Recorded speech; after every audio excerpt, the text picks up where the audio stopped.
And we are so happy to continue having multitude of students be able to participate in this awesome program to go ahead and continue your professional development, right? So just to kind of go over that, like I mentioned, with Life Travel, we are your J1 sponsor, right? So as a coordinator, we are here, we are integrated in these programs to help support you and guide you through your American experience, right? So with that being said, we're going to go into a few details with what your program can look like and your experience in America can really be. So why Life Travel? There's a multitude of sponsors, right? But why us?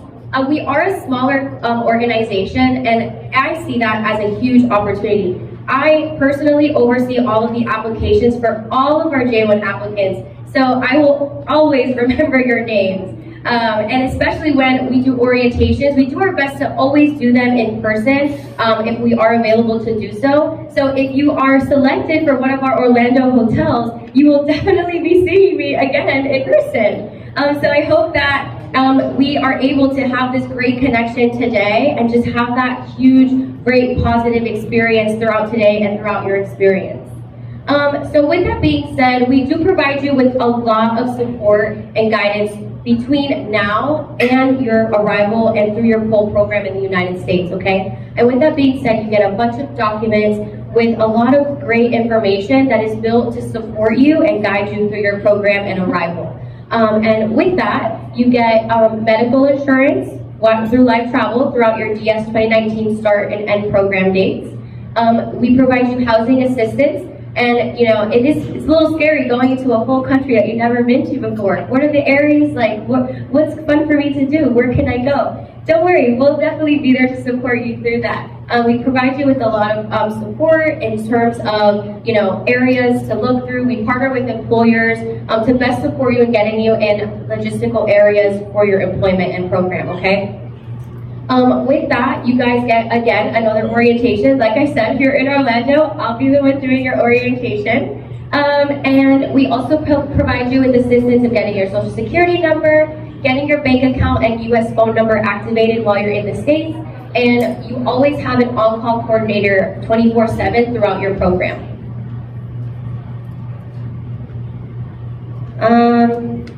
Okay. So Life Travel, as the J1 sponsor, we work as the bridge. We connect the agencies and U.S. students with these great host employers in the United States.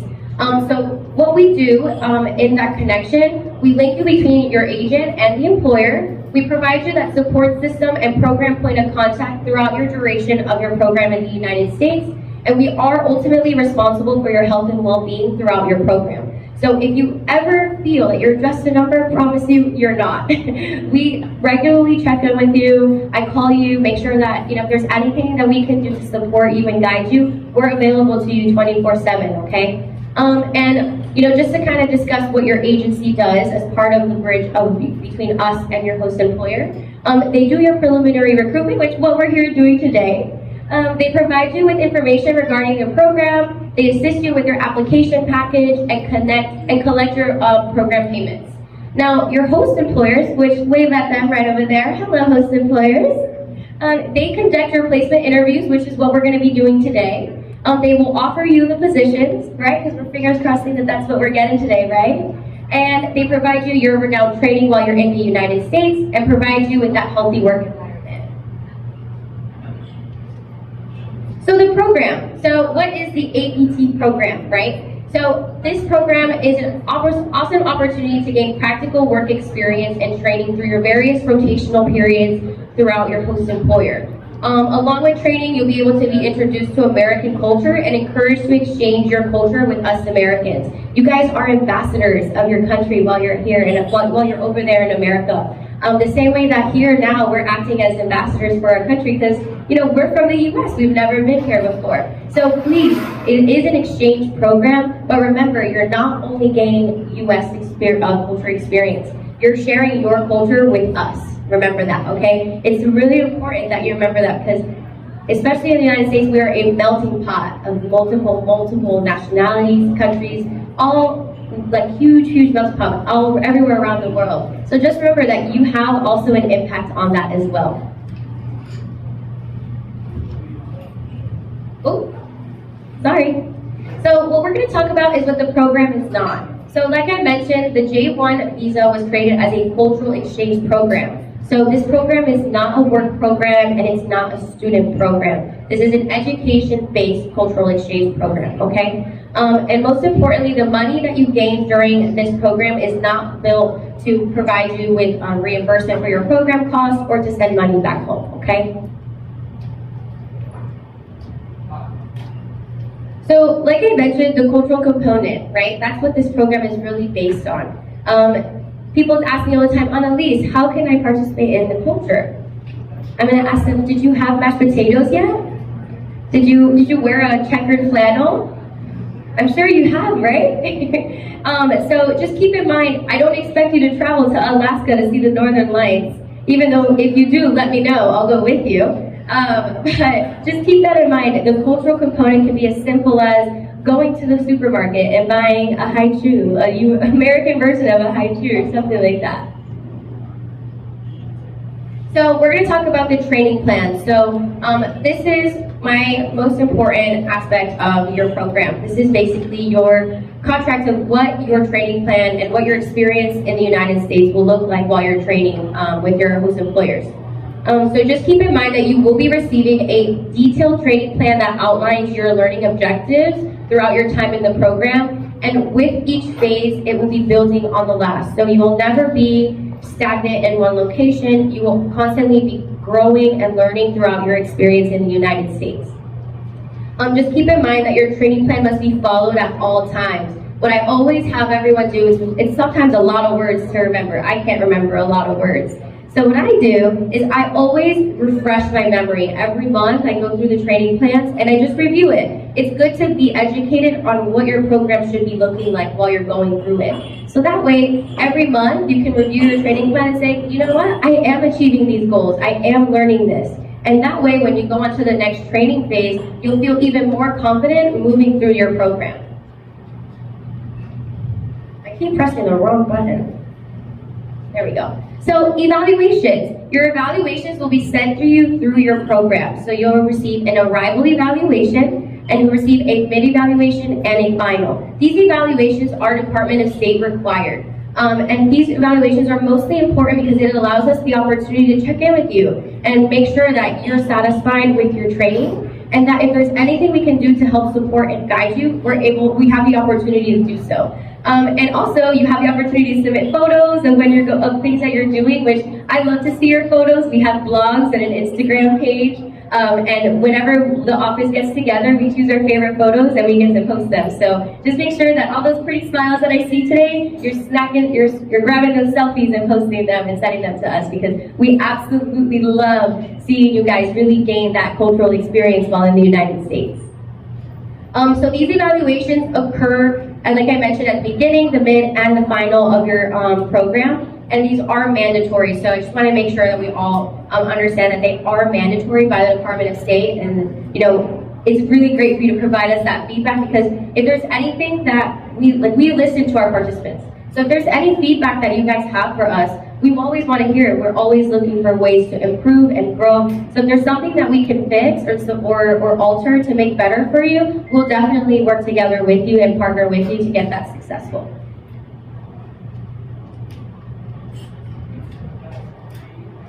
There we go. So I say the word Department of State a lot. So the Department of State is the entity of the U.S. government that funds your program. So there are some rules and regulations that we must abide by to be in program regulation with them. And one of those things is your CVIS account. CVIS just stands for Student Exchange Visitor Internet System. And that is the way that the Department of State has a way of internet-based system to track you throughout your program. It's really important that you guys activate this, because the Department of State will regularly check up on you during your program, and if your email or your phone number or anything like that isn't up to date, they have no way of contacting you. So just making sure that within your 72 hours of arrival, you are updating this your CVIS account, so that way you're activated and your program will be good to go upon arrival. With that, you must complete your evaluations with live travel at the arrival, the mid, and end point of your program, and you must only train for the employers that have been fully vetted and approved by your sponsor, which is us. And you cannot train with more than one host employer at a time. And then just please keep in mind that not following any of the program rules or regulations can lead to termination. So sponsor requirements. To comply with our program rules, you must arrive in the U.S. on the specified date. You can check your training plan or DS 2019 for that specified date. You must stay through the end of your DS 2019 commitment and abide by all housing instructions in your PIS and all these terms are in your program. And you must always have a U.S. cell phone while on your program. So employer requirements. To comply with your U.S. employer requirements, you must be open to so many words. You must be open to having a flexible schedule. That was the sentence I was trying to get out. So what that means is that, if you're there with a friend and you want to have the same schedule, it's not expected that you'll be partnered with every same shift and have mirrored schedules. So just be open and mindful to that. You will be scheduled as business needs.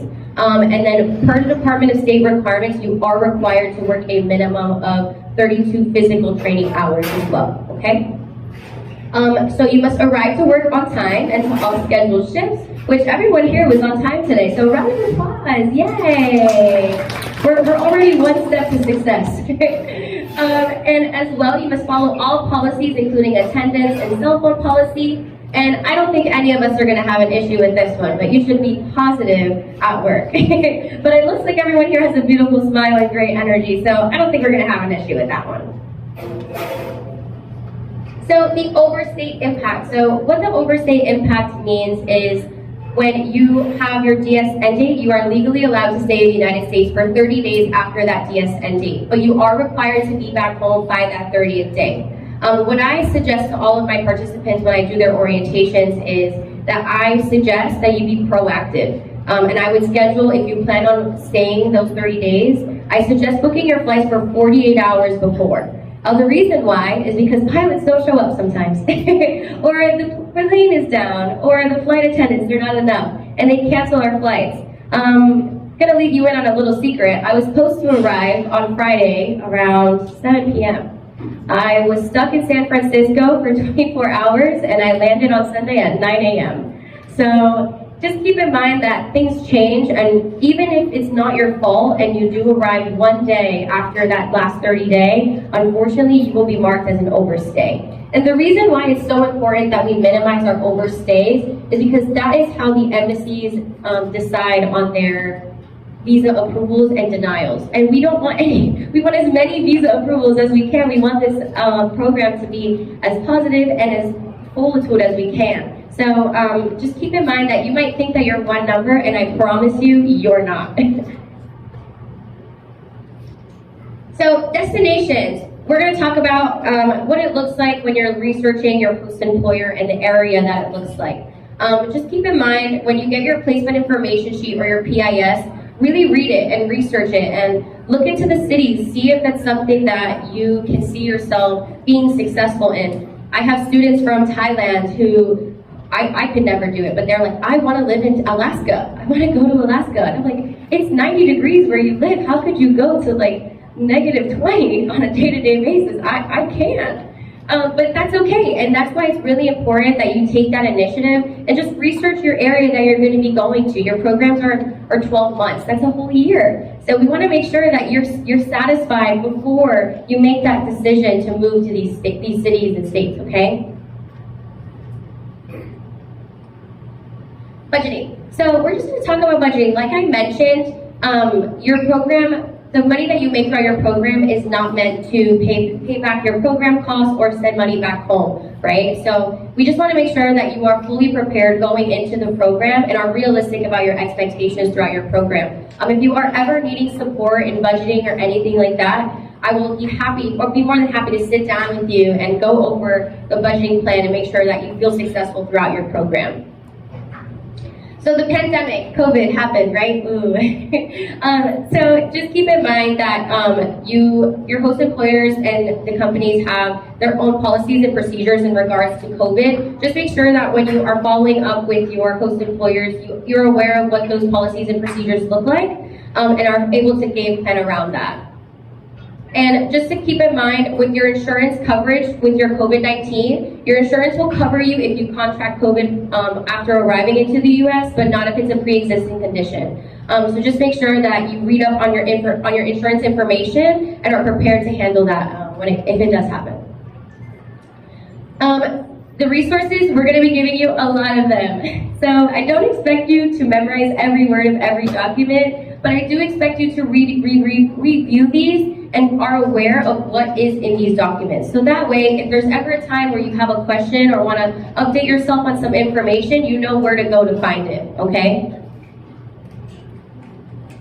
So employer housing, we have some employers that offer employer housing, and all that information is going to be in your PIS. You will be receiving, when you get your visa approval, you will be receiving an email with a lot of great information congratulating you, most importantly, on your visa approval. And along with that, you get a lot of great information for pre-arrival, what to look for housing, what are your housing options. So all of those details are sent to you to set you up for success before you arrive, okay? Ooh, I went one too fast, there we go. So another option for housing is sponsor-referred housing. We work with a lot of employers in a lot of different cities, and we do have some sponsor-referred housing that we can provide to you if it's an option for you. Again, when you receive your visa approval, if that's an option that's available to you, you will receive all the information on that.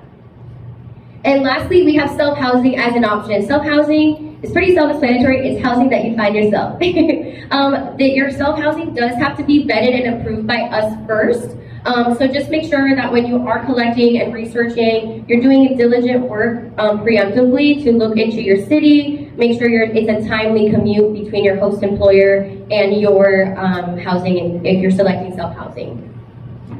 So transportation, we have a lot of different transportation options in the US. You guys have Grab, we have Uber and Lyft, and we also have public transportation options as well. So when you are searching for your housing, just make sure that you're self-aware of what's going on in that city. Look into the transportation options available, so that way you're educated on what's going on. How are we feeling so far? Are we feeling good? I know, I'm talking a lot, right? We're gonna try that one more time because no one answered me. So how are we feeling? What is that one more time? How are we feeling? Yeah, I love that. So I mentioned the placement information sheet a few times. It's really, really important that you read all of the details on there. We build those and we curate those for each host employer to best set you up for success and educate you on what a position with that host employer and in that city might look like. So please be diligent and please review these documents and thoroughly read them and educate yourself on them. So document authenticity. Just make sure when you are starting your application process that if you are receiving a document, let's say from an employer or from a university, that the way that the document is given to you is exactly how you submit it to your agency, okay? These documents should not be altered for dates, names, positions, or duties. So the application deadline. Your applications are going to be having a 30-day deadline. Your agents work very, very diligent in getting these documents from you and submitting them to us. And just make sure that if your agency does request an altered document, you work diligently to get your documents altered for whatever the necessity is. And just keep in mind that your documents do have a 30-day application deadline. That's why it's important that if your agency reaches out to you requesting an updated document, you do work diligently on that because your applications after 30 days have a $150 application late fee. So, and we definitely don't want to do that. So we want to make sure that we're diligent and we're getting all that stuff completed and submitted in a timely manner. So arrival. So like I mentioned, we provide you a lot of information pre-arrival and during your arrival. You'll be sent a pre-departure orientation with a packet, arrival guide, and arrival orientation. Just please make sure that you don't purchase your flight ticket without receiving approval to do so. Life Travel will notify you directly or your agency directly that you are approved to purchase your flights, okay? How are you feeling? Anybody have any questions? Does anybody have any questions? Yeah, it's okay. That's why we did that breath earlier. You know, We don't feel nervous. Confidence is key, and honestly, you guys all look amazing, and I'm sure just be yourself. Your personalities will outshine anything else. And that'll be it. Thank you guys so much.